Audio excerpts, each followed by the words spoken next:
may natitira pang pag-asa mga mambabata sa mababang kapuluan ng Kongreso, nalulutang pa rin si Vice President Sara Duterte para idepensa ang budget ng Office of the Vice President sa plenaryo hanggang bukas.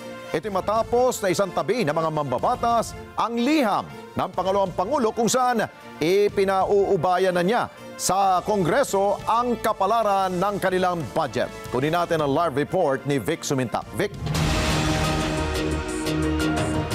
Alex, bukas na, September 25, araw ng Miyerkules, ang huling plenary deliberations ng lahat ng ahensya ng pamahalaan na nakapaloob sa 2025 proposed national budget na nagkakahalaga ng 6.352 trilyong piso. At ang controversial dito ay ang budget ng Office of the Vice President. Bibigyan pa rin ng Kamara ng pagkakataon si Vice President Sara Duterte para idepensa sa plenaryo ang budget ng Office of the Vice President o OVP matapos itong mabigong sumipot kahapon araw ng Lunes, September 23. Sinabi ni Congressman Jill Bongalon, Vice Chairman ng House Committee on Appropriations, na hinintay ng plenaryo si Vice President Duterte hanggang alas 3 kaninang madaling araw para isalang sana sa plenary deliberations ang budget ng OVP. Sinabi ni Bongalon na maghihintay pa rin ngayong araw hanggang bukas si Congressman Zia Alonto Adjong, sponsor sa plenary deliberations ng OVP budget. Ayon kay Bongalon, ibibigay ng Kamara ang buong courtesy at leniency kay Vice President Duterte. Well, we still have one day, which is by tomorrow. So, ang House of Representatives naman is very lenient, no? We're giving so much leniency to the Office of the Vice President and give chance, no, para po sila ay dumalo dito po sa pagtalakay sa plenaryo ng kanila pong budget. Inihayag naman ni House Deputy Speaker J.J. Suarez na wala man lang letter of authority si Vice President Sara Duterte sa sinumang kinatawa ng OVP kaya hindi maisalang sa plenaryo ang budget ng Office of the Vice President. Neither was a letter explaining her absence was presented to the committee. Furthermore, there was no letter authorizing any representative to represent the Office of the Vice President in yesterday's proceedings. So inantay po namin yung kabuuan ng Lunes at umabot na po ng Martes, kakaantay kasi lang wala pa rin po. Iginit naman ni Congressman Jefferson Conghuna na walang exempted sa budget deliberations dahil kailangang maipaliwanag sa publiko kung saan ginagastos ang pondo ng OVP at kailangang respetuhin ang proseso. Wala pong exempted dito at binibigyan naman po ng respeto at paggalang, no, ang opisina ng Vice President. Yun lang, sana umattend, no, at respetuhin ang proseso at sana wag pa-baby, no. Binagyang diin din ni Congressman Bongalon na kung hindi na interesado si Vice President Duterte sa kanyang trabaho, kailangan na itong magbitiw sa kanyang tungkulin. They're given sufficient time within which to appear before the plenary, and the sponsor, the good congressman from Lanao del Sur, the Honorable Zia Alonto Adjong, is still waiting, no, for the Office of the Vice President. Hindi naman kinikilala ng plenary ng Kamara ang sulat ni Vice President Sara Duterte na ipinadala niya kay Congressman Zia Alonto Adjong na nagsabing bahala na ang Kamara na magdesisyon sa budget ng OVP dahil lahat umano ng detalye ay naipaliwanag na sa ginawang presentation noong nasa level pa ng House Committee on Appropriations ang pondo ng OVP.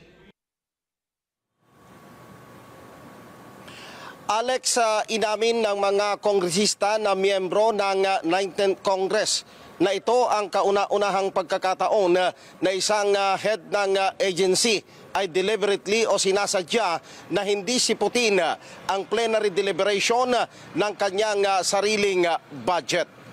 Balik sa inyo, Alex. Okay, Vic, isang paglilinaw lamang. Totoo bang sinabi ni Congressman Bongalon na kung hindi siya sisipot at hindi niya madepensahan ang kanyang budget, bumaba na siya sa kanyang pwesto? Tama ba yung pandinig ko? Tama, Alex.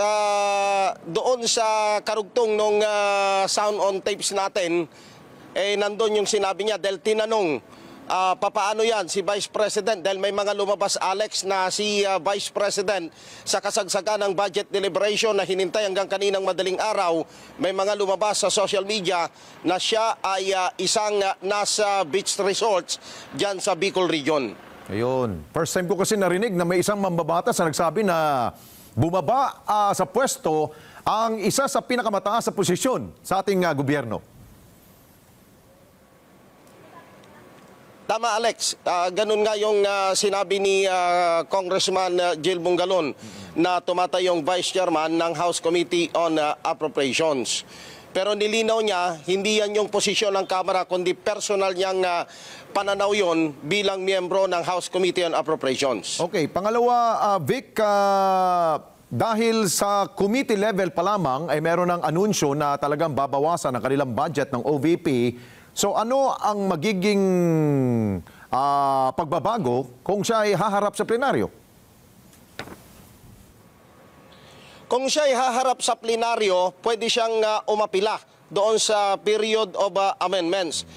Pero mukhang wala ng interest talaga si Vice President Sara Duterte na humarap pa at hilingin na dagdagan yung kanyang pondo dahil doon sa kanyang statement maging sa harap ng House Committee on Good Government nung sinabi niya, nung umaten siya sa pagdinig noong nakarang linggo na sinabi niya, bahala na kayo kung magkano ang ibibigay ninyong budget sa Office of the President. Nasa pagpapasya na yan ng plenaryo ng Kamara. Pero Alex, ang hinihintay bukas na senaryo, kung sakaling hindi na siya tuluyang sumipot, hindi pwede na hindi nila talakayin yung budget ng OVP. So ang gagawin dito bilang parliamentary procedure, may isang congressman na tatayo sa plenary na imumove na lang niya na yung committee report ng House Committee on Appropriations na nagtatakda ng 733 million na lamang na budget ng Office of the President, ay yun na lang ang i-adapt ng plenaryo. Dahil ito ay binawasan ng mahigit 1.2 billion pesos doon sa original na hinihingi na 2.3 billion pesos, Alex. Okay, Vic, para sa kaalaman ng ating mga manonood na hindi pa naman ito pinal, no? Sa lower house, kung yan ang kagustuhan nila, pero meron pa tayong Senado at meron pa tayong bicameral conference. Tama yan, Vic, no? Tama, Alex, kasi ang pag-asa ng Office of the Vice President, kung dito sa House of Representatives, binigyan siya ng 733 million, maaring iba yung bersyon ng Senado. At magkakaroon na lamang ng consolidation o agreement, pagkakasundo, pagdating sa Bicameral Conference Committee, Alex. Ayun, maaring yun ang inaantay ni Vice President Sara. Maraming salamat sa iyo, Vic Sumintak. Mata natin dyan sa Kongreso. Maraming salamat sa inyo pong pagsubaybay sa Mata ng Agila Primetime. Para malaman ang matatag, matapang at matapat na mga balita, i-follow lamang at mag-subscribe sa AtNet25 TV.